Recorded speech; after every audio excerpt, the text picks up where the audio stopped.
Om Shanti 7 February 2026 प्रातः मुरली बाबा कहउछंती मीठे बच्चे बुद्धि रे एकमात्र बाबांकर स्मृति स्थायी भावरे रहिबा मध्य अहो सौभाग्य अटे। बुद्धि रे एकमात्र बाबांकर स्मृति स्थायी भावरे रहिबा मध्य अहो सौभाग्य अटे। प्रश्न जेउ पिलामानकर सेवा करिवार शौक थिबो सेमानकर लक्षण किपरि होइथिबो? जेउ पिलामानकर सेवा करिवार शौक थिबो सेमानकर लक्षण किपरि होइथिबो? उत्तर सेमाने मुखरे ज्ञान सुनाइबा बिना रही परिबे नाही। सेमाने आत्मिक सेवारे निजर हड्डी हड्डी अर्थात सर्वस्व स्वाहा करिदेबे। सेमानकु रुहानी नॉलेज अर्थात आत्मिक ज्ञान सुनाइबारे बहुत खुशी मिलिबो। खुशी रे ही नाचुथिबे। सेमाने निज ठारु बड़ मानकु बहुत सम्मान देउथिबे एवं सेमानक ठारु शिखुथिबे। गीत बदल जाए दुनिया न बदलेंगे हम। ओम शांति। पिला माने कवितार दुईटी धाड़ी शुणिले यह प्रतिज्ञार कविता अटे। जेपरी कहार निर्बंध हेउथिले से माने प्रतिज्ञा करिथांती जे स्त्री पुरुष केबे परस्पर को छाड़िबे नाही। कहार परस्पर मध्यरे संपर्क भल न रहिले छाड़ी मध्य देउछंती। एठारे तुमे पिला माने काहा सहित प्रतिज्ञा करूछ? ईश्वरंक सहित, जहांक सहित तुम पिला मानकर बा आत्मारूपी प्रेमिका मानकर निर्बंध होइछि। किंतु एभଳି बाबा जी कि विश्वर मालिक करूछंती तांकु भी छाड़ी देउछंती। एठारे तुमे पिला माने बाबांक सम्मुखरे बसिछ एवं जानिछ जे एबे बेहद्र बाप दादा आसीछंती। तुमर एही भଳି जेउ अवस्था एही ठारे अर्थात मधुबनरे रहिछि सेही अवस्था तो बाहरर सेंटर मानकरे रही परिबो नाही। एठारे तुमे जानुछ जे बाप दादा आसिले कि आसिले। बाहरर सेंटर मानकरे भाबिबे जे बाबांक द्वारा सुना जाइथिबा मुरली आसिला कि आसिला। एठिकार एवं सेठिकार स्थिति रे बहुत फरक रही थाए। कारण एठारे तुमे बेहद्र बाप दादांक सम्मुखरे बसिछ। सेठारे तो सम्मुखरे न थाओ। चाहती सम्मुख को जाई मुरली शुणिबी। एठारे पिला मानकर बुद्धि रे आसुछि बाबा आसिले कि आसिले। जेपरी अन्य सब सत्संग रहिछि सेठारे सेमाने भाबिथांती अमुक स्वामी जी आसिबे। किंतु एही भଳି विचार मध्य समस्तंकर एका भଳି आसी न थाए। काहार बुद्धि तो अन्य आड़े घूरी बुलु थाए। काहार पति मने पड़ी थाए तो काहार संपर्कीय माने मने पड़ी थांती। बुद्धिर जोग एकमात्र गुरुंक साथी रे मध्य रही पारे नाही। क्वचित केही थिबे जे कि स्वामींकर स्मृति रे बसी थिबे। एठारे मध्य सेही भଳି अछंती। एमिति नुहे जे समस्ते शिव बाबांक स्मृति रे रहुछंती। बुद्धि कुआड़े न कुआड़े दौड़ी चली थाए। मित्र संबंधी इत्यादि मने पड़िबे। सारा समय एकमात्र शिव बाबांक स्मृति रे रही पारिबा तो अहो सौभाग्य। स्थायी भावरे जोगयुक्त स्थिति रे केही क्वचित रही थांती। एठारे अर्थात मधुबनरे बाबांक सम्मुखरे रहिबा द्वारा तो बहुत खुशी मिली थाए। कहंती अतीन्द्रिय सुख गोपी बल्लभंकर गोप गोपी मानकु पचार। एही कथा एठाकार पाई ही गायन अटे। मधुबन पाई गायन जे गोपी बल्लभंकु अतीन्द्रिय सुखर कथा तांको गोप गोपी मानकु पचार। एठारे तुमे बाबांकर स्मृति रे बसिछ। जानिछ एबे आमे ईश्वरंक कोଳରେ अछु। पुणी दैवी कूल को जीवु। जदिओ काहा काहा बुद्धि रे सेवार विचार भी चली। एही चित्र रे एही भଳି संशोधन करिबा बा एही कथा लेखिबा, किंतु जो माने भल भल संतान अछंती से माने भाबिबे एबे तो बाबांक ठारू मुरली शुणिबार अछि, अन्य कौनसी संकल्प आसीबाकू देबे नाही। बाबा ज्ञान रत्न रे तुमर झूला मणि को भरिबा पई आसीछंती, तेणु बाबांक सहित बुद्धिर जोग लगाइबाकू हेब। ज्ञान को धारण करिबारे तो क्रमान्वୟରେ अछंती। केही तो भल भावरे शुणी पुणी धारण मध्य करिथांती, केही कम धारण करिथांती।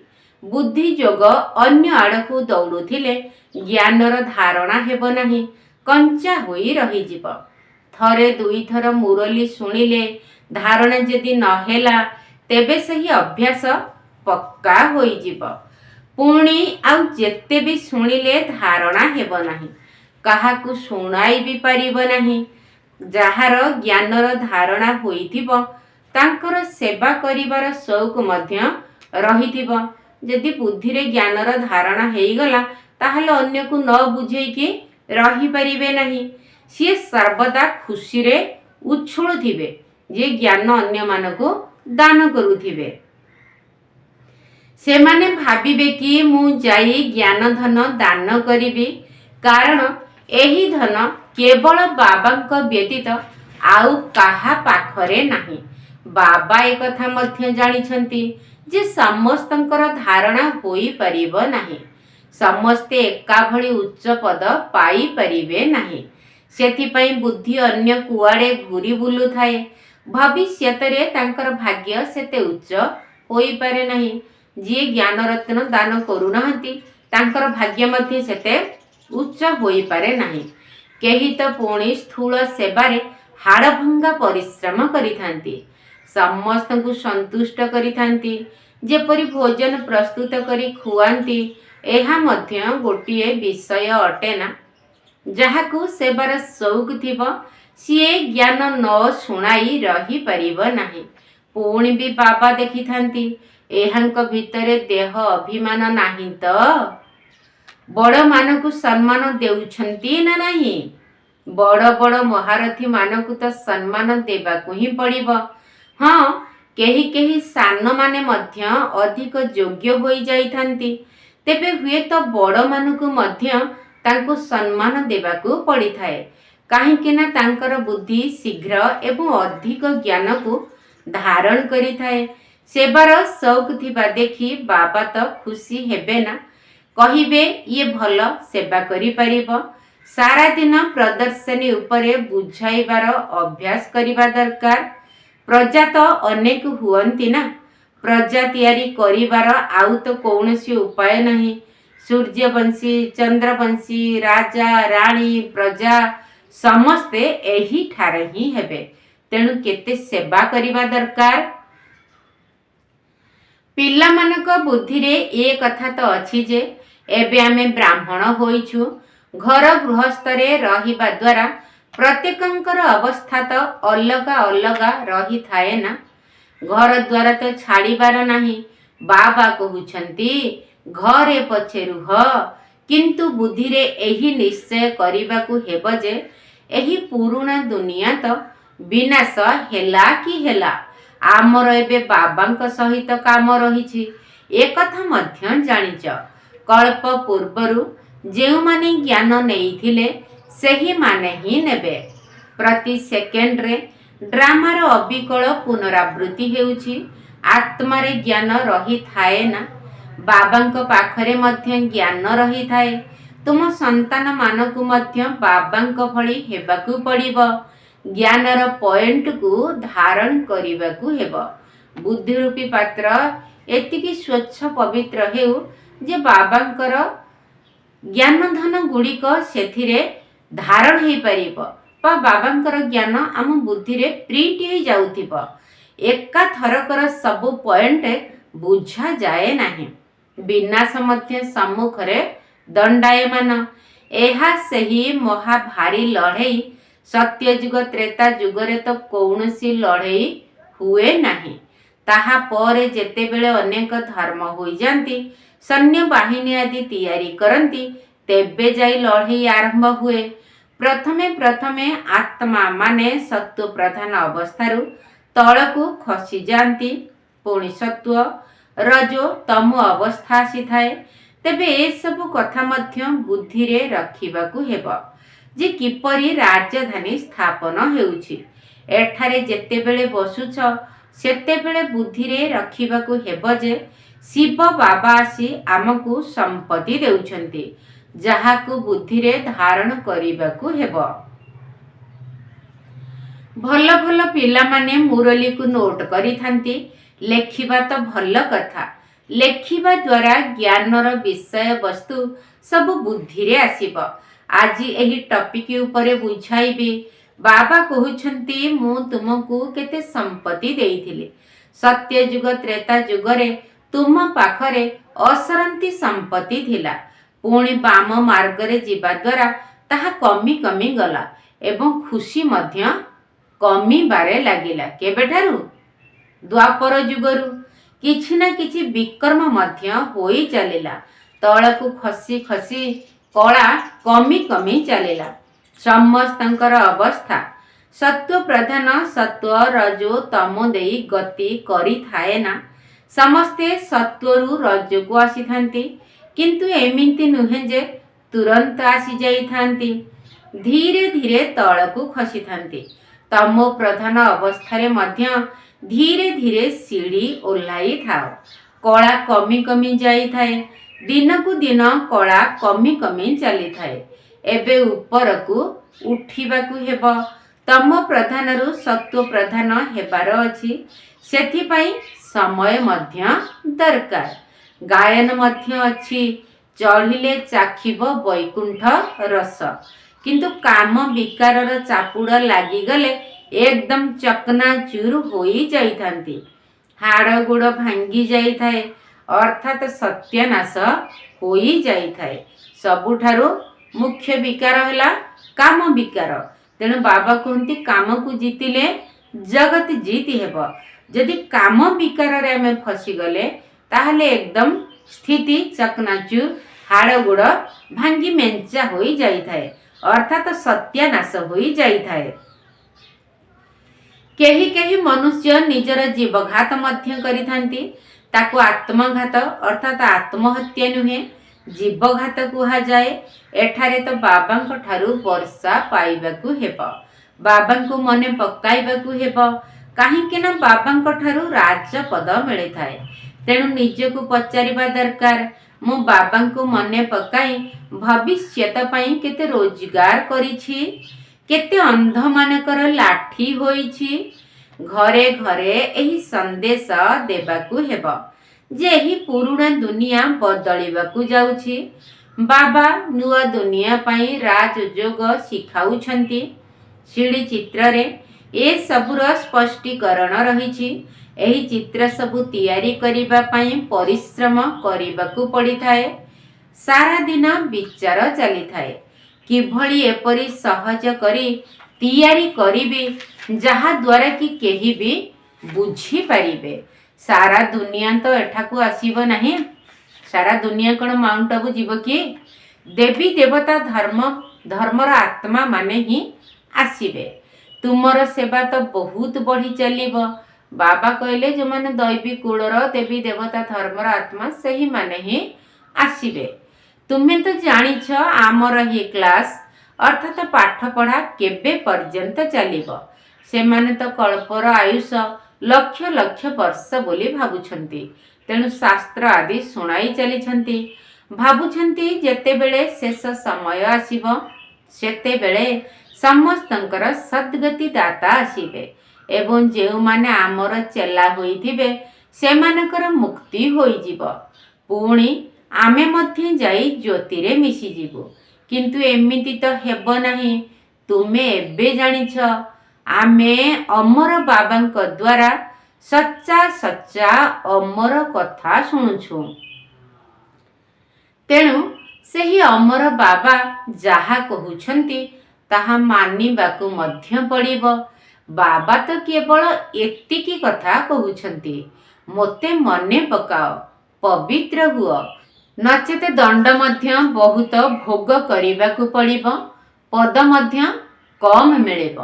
तेणु सेवारे मेहनत करने हेब।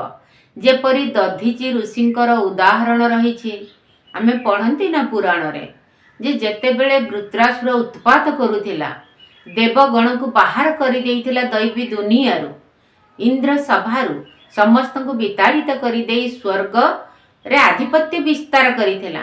तो सेई समय सकल देवगण जाई दधीची ऋषि पाखरे उपस्थित होइथिले एवं तांको नम्र भावरे जणाइले जे तार केवल मरणर गोटे उपाय अछि से वृत्रासुरर कि आपण को हाड़े तैयारी होइथिबा शुद्ध सात्विक पूत अस्त्र बा बाण जार नाम वज्रबाण ताहा द्वारा ही से निधन होई परिबो।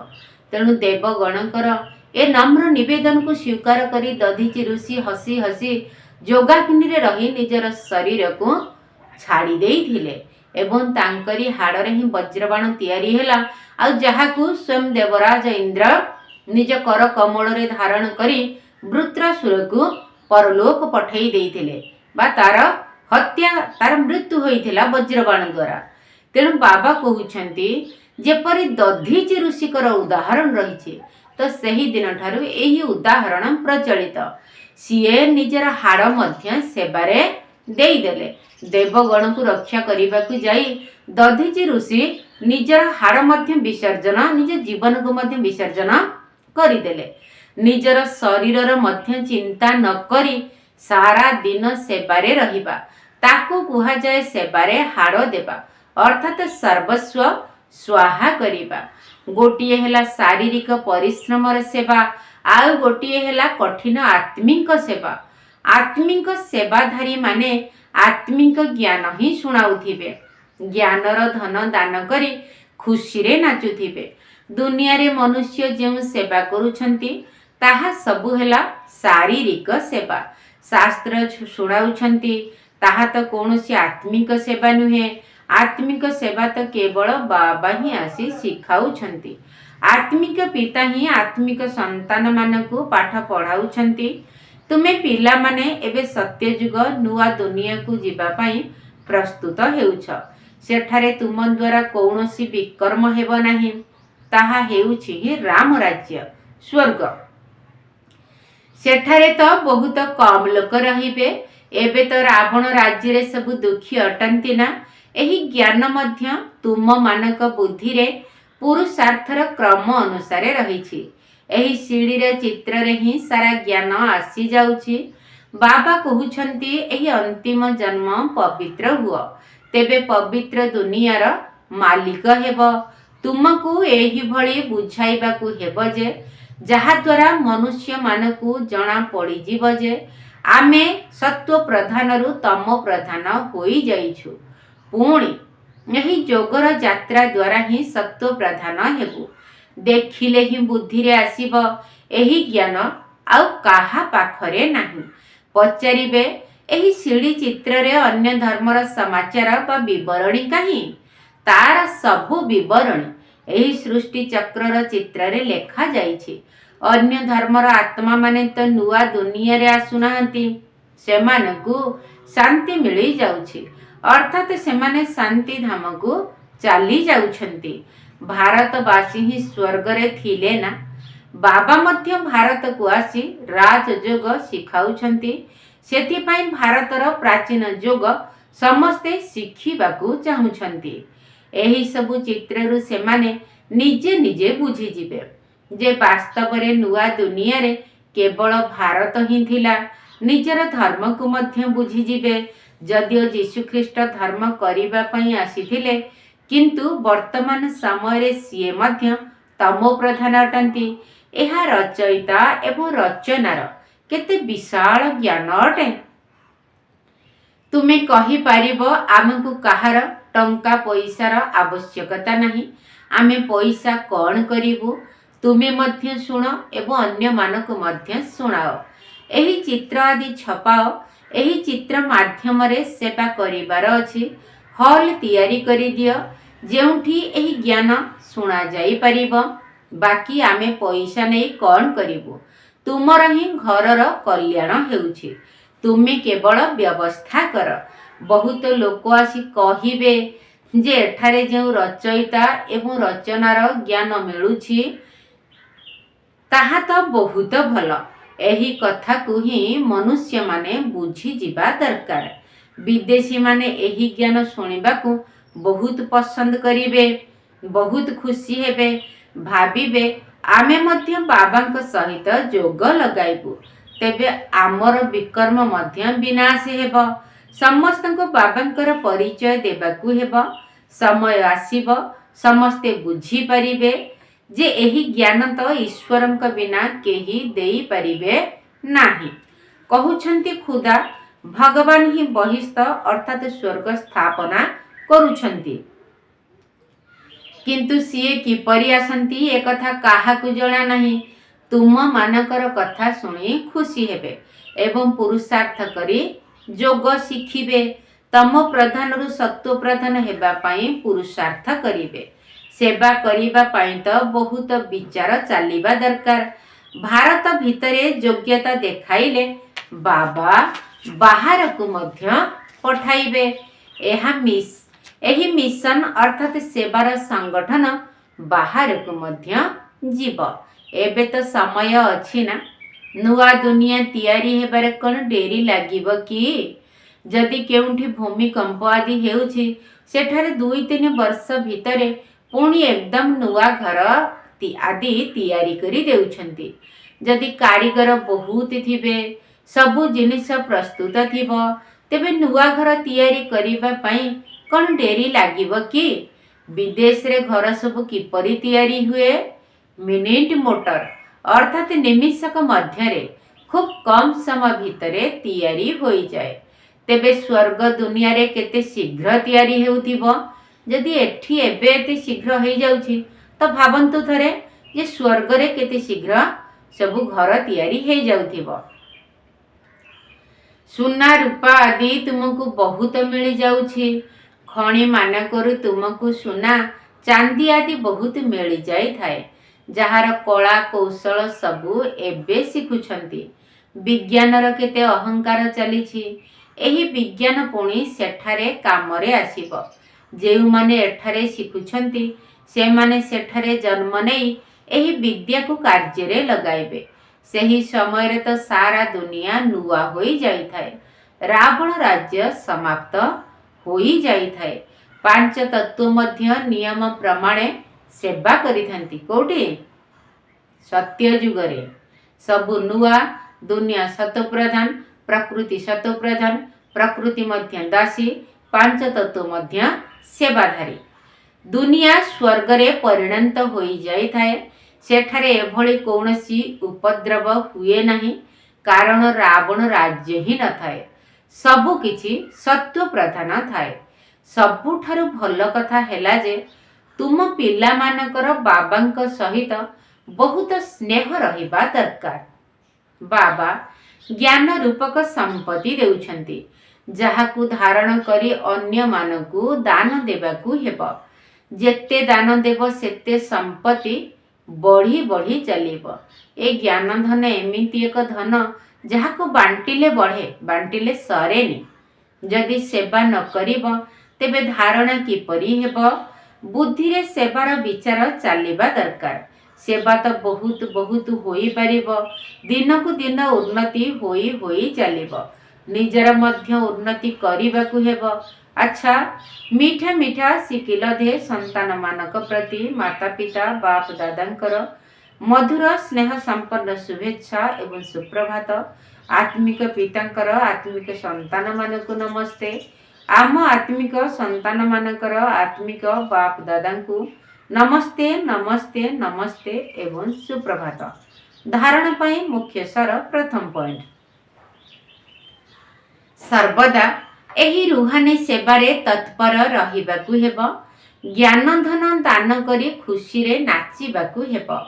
निजे धारण करिबा सहित अन्य को मध्य धारण कराइबाकू हेब। सर्वदा एही रुहानी सेवारे तत्पर रहिबाकू हेब। ज्ञान धन दान करी खुशी रे नाचिबाकू हेब। निजे धारण करिबा सहित अन्य को मध्य धारण कराइबाकू हेब। द्वितीय पॉइंट, बाबा जो ज्ञानर संपत्ति देउछंती सेथिरे निजर बुद्धि रूपी झूला भरिबाकू हेबो। ज्ञानर पॉइंट गुड़ी को नोट करी विभिन्न टॉपिक अर्थात विषय उपरे बुझाइबाकू हेबो। ज्ञान धनर दान करिबा पई सर्वदा व्यग्र रहिबाकू हेबो। बाबा जो ज्ञानर संपत्ति देउछंती सेथिरे निजर बुद्धि रूपी झूला भरिबाकू हेबो। ज्ञानर पॉइंट गुड़ी को नोट करी विभिन्न टॉपिक अर्थात विषय उपरे बुझाइबाकू हेबो।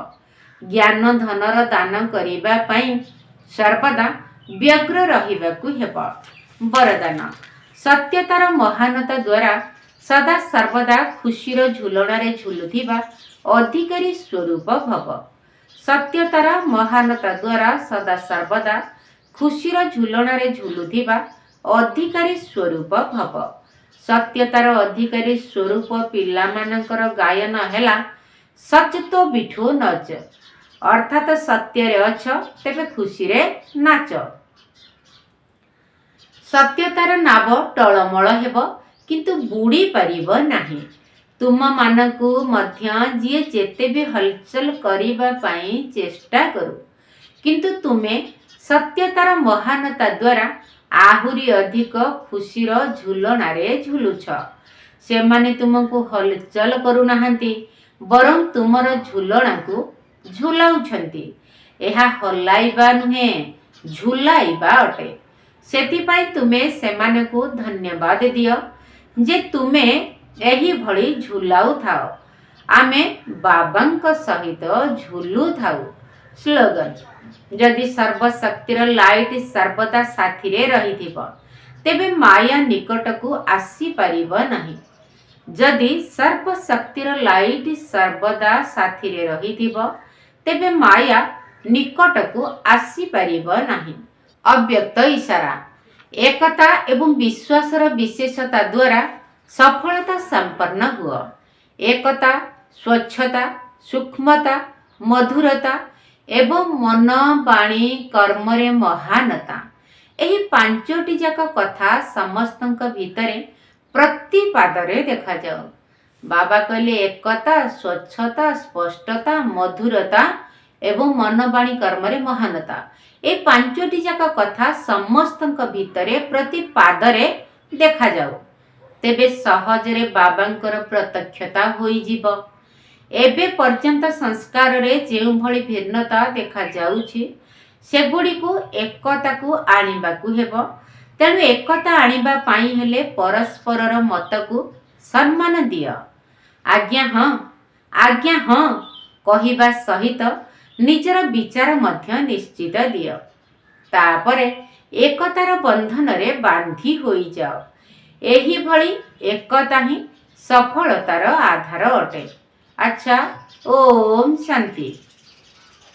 बाबा एका दिन बंधु एकली जुगरे तांकु स्मरु थाओ भाई हृदय निरंतरे। बाबा एका दिन बंधु एकली जुगरे तांकु स्मरु थाओ भाई हृदय निरंतरे। तांको ही रखिबा सदा स्वच्छ हृदय रे। तांको ही रखिबा सदा स्वच्छ हृदय रे। आत्मा देह जेन्हे जुगल रूपरे सेही सम रही थाओ बाबांक पाखरे। उत्थानर समय जे अटइया मर हेबा एबे गरीबरू आम्भे साहुकार। बाबा ठुरा जपदर आशीष जे नेबा सत्व प्रधान हेबार चिंतन रखिबा। ବାବା ଏକା ଦିନ ବନ୍ଧୁ ଏକଳି ଯୁଗରେ ତାଙ୍କୁ ସ୍ମରୁଥାଅ ଭାଇ ହୃଦେ ନିରନ୍ତରେ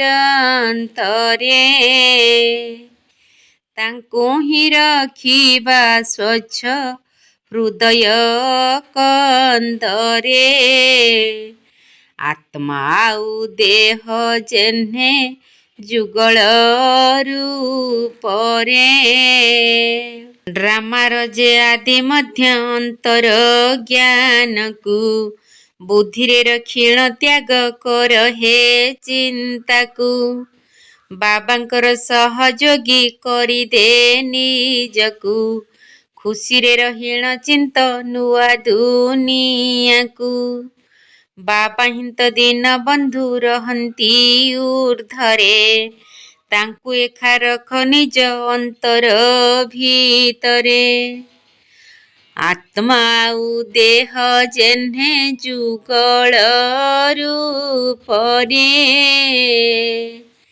ସେହି ସମୟ ରହିଥାଅ ବାବାଙ୍କ ପାଖରେ ବାବା ଏକା ଦିନ ବନ୍ଧୁ ଏକଳି ଯୁଗରେ ତାଙ୍କୁ ସ୍ମରୁଥାଅ ଭାଇ ହୃଦେ ନିରନ୍ତରେ ତାଙ୍କୁ ହିଁ ରଖିବା ସଦା ସ୍ୱଚ୍ଛ ହୃଦୟରେ ତାଙ୍କୁ ହିଁ ରଖିବା ସ୍ୱଚ୍ଛ ହୃଦୟ ମନ୍ଦିରେ ମହାବୀର ସମାନ ଯେ ହେବା ସେବାଧାରୀ ମାୟାର ଅଧିକାରକୁ ଦେବା ଶେଷ କରି ମହାବୀର ସମାନ ଯେ ହେବା ସେବାଧାରୀ ମାୟାର ଅଧିକାରକୁ ଦେବା ଶେଷ କରି ପ୍ରକୃତି କାର୍ଯ୍ୟ କରିବ ହୋଇଣ ଯେ ଦାସୀ ଧନବାନ କରୁଛନ୍ତି ବାବା ଏବେ ଆସି ପ୍ରକୃତି କାର୍ଯ୍ୟ କରିବ ହୋଇଣ ଯେ ଦାସୀ ଧନବାନ କରୁଛନ୍ତି ବାବା ଏବେ ଆସି ବାବା କରାଇବେ ରାଜା ଏ ରାଜ ଯୋଗରେ ତାଙ୍କୁ ସଦା ରଖ ନିଜ ସ୍ୱଚ୍ଛ ହୃଦୟରେ ବାବା କରାଇବେ ରାଜା ଏ ରାଜ ଯୋଗରେ ତାଙ୍କୁ ଏକା ରଖ ସ୍ୱଚ୍ଛ ହୃଦୟ କନ୍ଦରେ ଆତ୍ମା ଆଉ ଦେହ ଯେହ୍ନେ ଯୁଗଳ ରୂପରେ ସେହି ସମ ରହିଥାଅ ବାବାଙ୍କ ପାଖରେ ବାବା ଏକା ଦିନ ବନ୍ଧୁ ଏକଳି ଯୁଗରେ ତାଙ୍କୁ ସ୍ମରୁଥାଅ ଭାଇ ହୃଦେ ନିରନ୍ତରେ